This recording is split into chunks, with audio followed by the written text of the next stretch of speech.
Si vous utilisez Elementor depuis un petit moment, vous êtes sans doute habitué à cette interface avec le volet sur la gauche et toutes les options qui se présentent ici.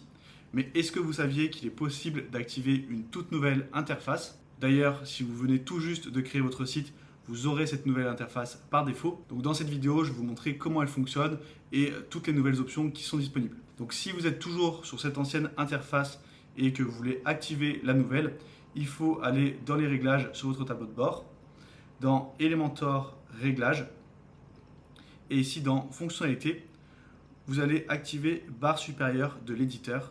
Donc je passe sur Actif et tout en bas, je fais Enregistrer les modifications. Maintenant ici, si je viens actualiser ma page, vous allez voir qu'on aura la nouvelle interface d'Elementor. Voilà à quoi ça ressemble. Juste avant de vous la présenter, vous pouvez rejoindre ma méga formation gratuite WordPress en cliquant sur le premier lien en description. J'aborde les fondamentaux de WordPress, de WooCommerce, du référencement et même un module bonus pour devenir freelance. Donc c'est vraiment la formation gratuite la plus complète que vous pourrez trouver. Donc ici sur cette nouvelle interface, on a les widgets sur la gauche, ça ne change pas.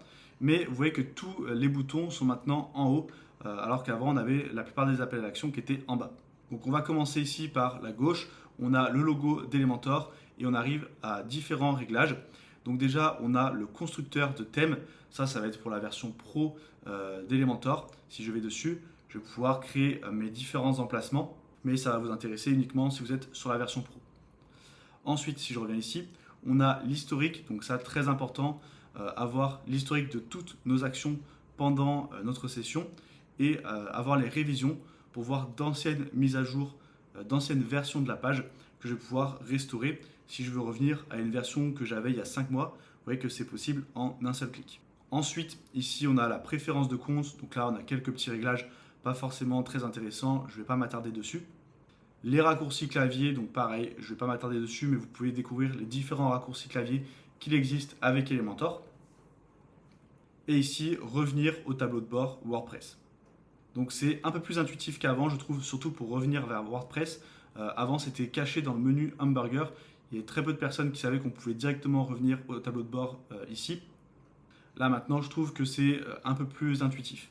Ensuite, on a le petit plus. Donc là, c'est pour quand on est dans un autre endroit. Par exemple, si je vais dans les historiques, si je clique sur le petit plus, c'est pour revenir ici à l'endroit où il y a tous les widgets.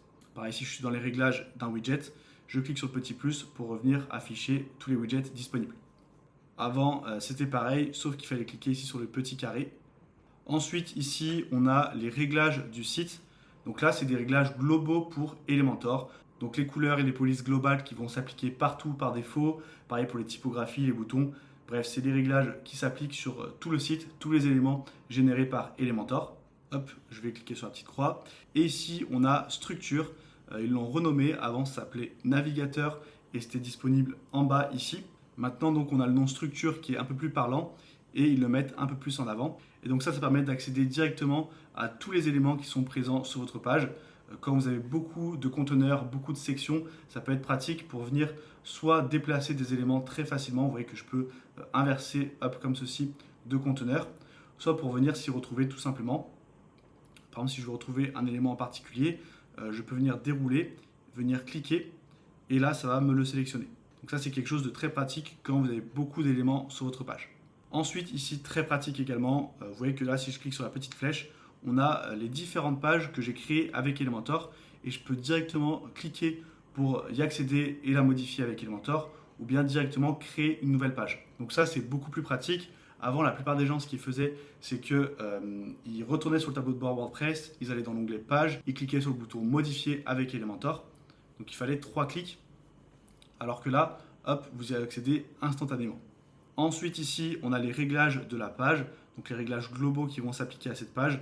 Ce qui est utile, c'est notamment le modèle de page pour venir passer, par exemple, en pleine largeur, ou bien Canva pour retirer l'entête et le pied de page. Et ici, dans Style, on peut même mettre un arrière-plan qui s'applique à toute la page si on le souhaite. Ici, on a le responsive qui est directement accessible. Avant, il fallait cliquer en bas sur un petit bouton caché mode responsive et ensuite cliquer ici sur les différents appareils. Là, c'est tout le temps actif par défaut, donc ça montre l'importance de créer un design qui s'adapte selon tous les types d'appareils. Donc c'est très bien qu'il l'ait mis en avant. Et vous voyez qu'en un seul clic, je peux venir modifier comme ceci et m'assurer que tout est bien affiché. Donc ça, c'est très bien. Ensuite, la barre de recherche, c'est ce qu'on appelle le Finder Elementor. Ça, c'est ce que j'utilisais précédemment pour naviguer entre différentes pages. Imaginons que j'étais ici. Vu qu'on n'avait pas cette option pour aller sur notre page, ce que je faisais, c'est que je faisais commande E. Et ici, je tapais par exemple accueil. Et là, ça me trouvait ma page d'accueil que je pouvais venir directement modifier. Donc ça, très peu de personnes savaient que ça existait. Le Finder, il est accessible depuis n'importe où sur votre site, même depuis le tableau de bord WordPress. Vous n'avez pas forcément besoin d'être présent dans Elementor pour y accéder. Et maintenant, ils ont choisi de le mettre un peu plus en avant avec cette barre de recherche. Ici, ensuite, c'est pas forcément très intéressant. C'est de l'aide, de la documentation sur les nouveautés Elementor. Ici, on a le petit œil pour venir prévisualiser nos modifications dans un nouvel onglet. Donc, anciennement, il était présent en bas ici. Et enfin, on a le bouton publier et enregistrer le brouillon, voir la page, enregistrer comme modèle. Donc vous voyez que de manière générale, les appels à l'action sont beaucoup plus visibles, puisque avant, on avait juste le bouton mettre à jour qui était bien visible, mais tout le reste était tout petit comme ça. Et on avait des options qui étaient cachées ici également. Là, on a vraiment tout qui est accessible. C'est quand même un peu plus clair. Juste, si comme moi, vous êtes habitué à rapidement cliquer ici pour accéder aux différentes options, il faudra prendre l'habitude de venir en haut chercher les différents boutons. Mais une fois qu'on est habitué, je pense que cette interface est plus intuitive, il y a moins de clics à faire et on trouve plus facilement ce qu'on cherche, surtout quand on est débutant et qu'on vient de commencer avec Elementor. Je vous invite à rejoindre ma méga formation gratuite WordPress en cliquant sur le premier lien en description. Vous accéderez à 2 heures de contenu gratuit où j'aborde tous les points sur WordPress, WooCommerce, le référencement, devenir freelance. Cliquez sur le premier lien en description pour le rejoindre. Et moi, je vous dis à très bientôt pour une nouvelle vidéo.